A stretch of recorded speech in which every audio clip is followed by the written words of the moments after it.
Hey there everybody and welcome back to the channel. Mr. Badman here with yet another truck for our American Truck Simulator or ATS showcase. Today with us we have the Peterbilt 389. This is one of my personal favorites.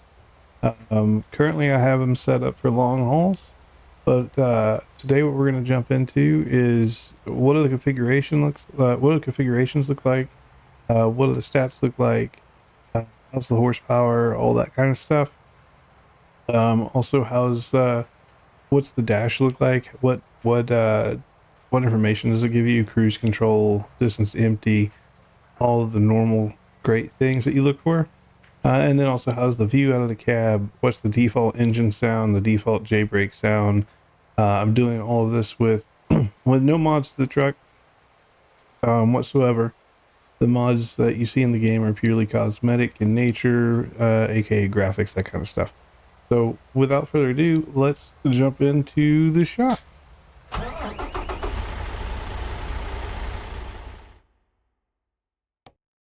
we jump into truck config. As I mentioned, I do have it set up in long haul configuration. So we've got the sleeper cab here. You can see the stats here that heavy load and hill traversal are both maxed. Maneuverability is a little bit reduced because again I am in long haul mode. If I come down here to the 6x4, which is your typical configuration, you'll see the stats go up pretty decently. It's not the most maneuverable truck in the game, but it's also pretty long, even in its default config.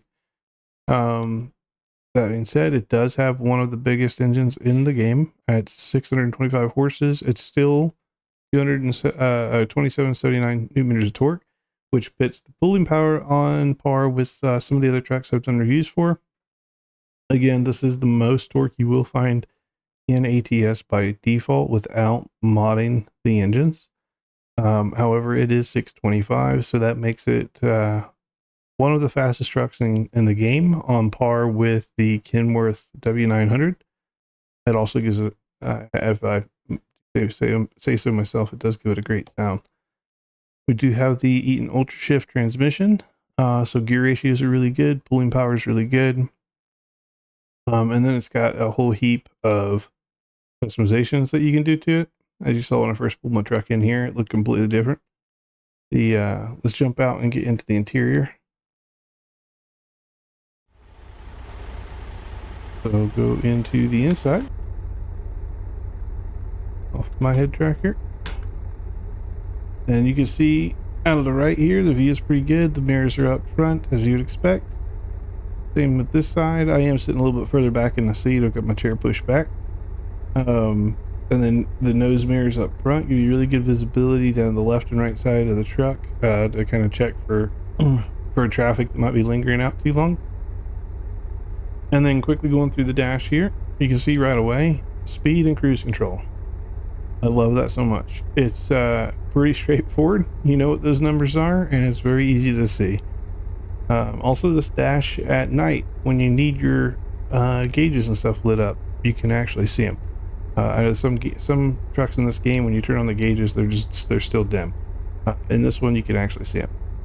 Next thing we have is just your standard old time, your trip economy, fuel mileage, how much fuel you have, and distance to empty. How far can you go before you need emergency roadside assistance?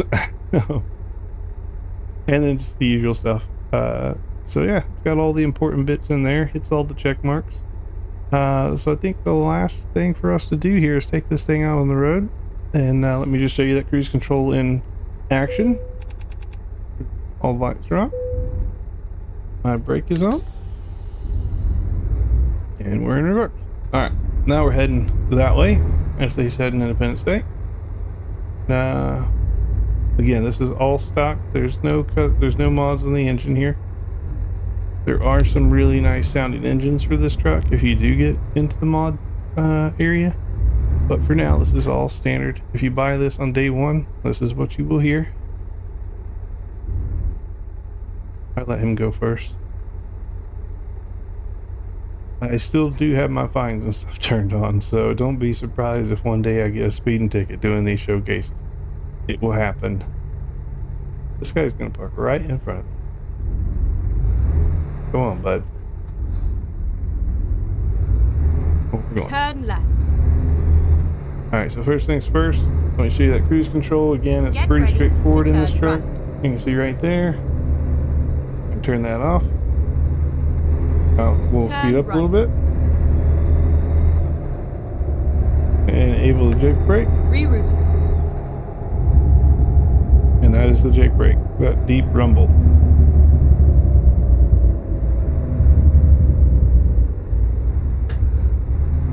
I'll come in here, I'll let you guys hear it from outside the cab.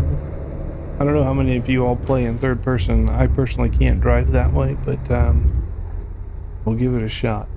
And while we're waiting on this, the snow that you're seeing, this is actually a Frosty, it's called Frosty, the mod. Instead of rain, I have snow. This is for the holiday season. And things are slick.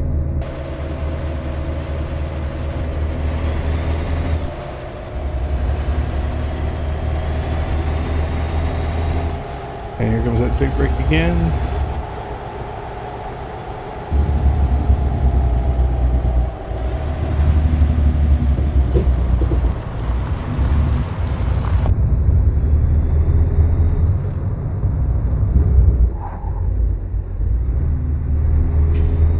So it's pretty good.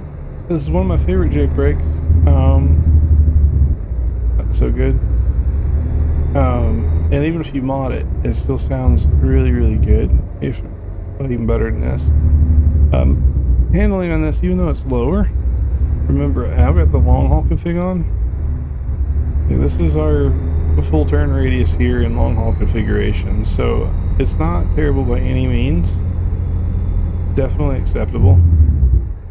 Now, if you go into the 8x6 configuration, which I've done, which is where you have 6 wheels or 3 axles in the back, it's a little bit tedious, but really no need for that in ATS.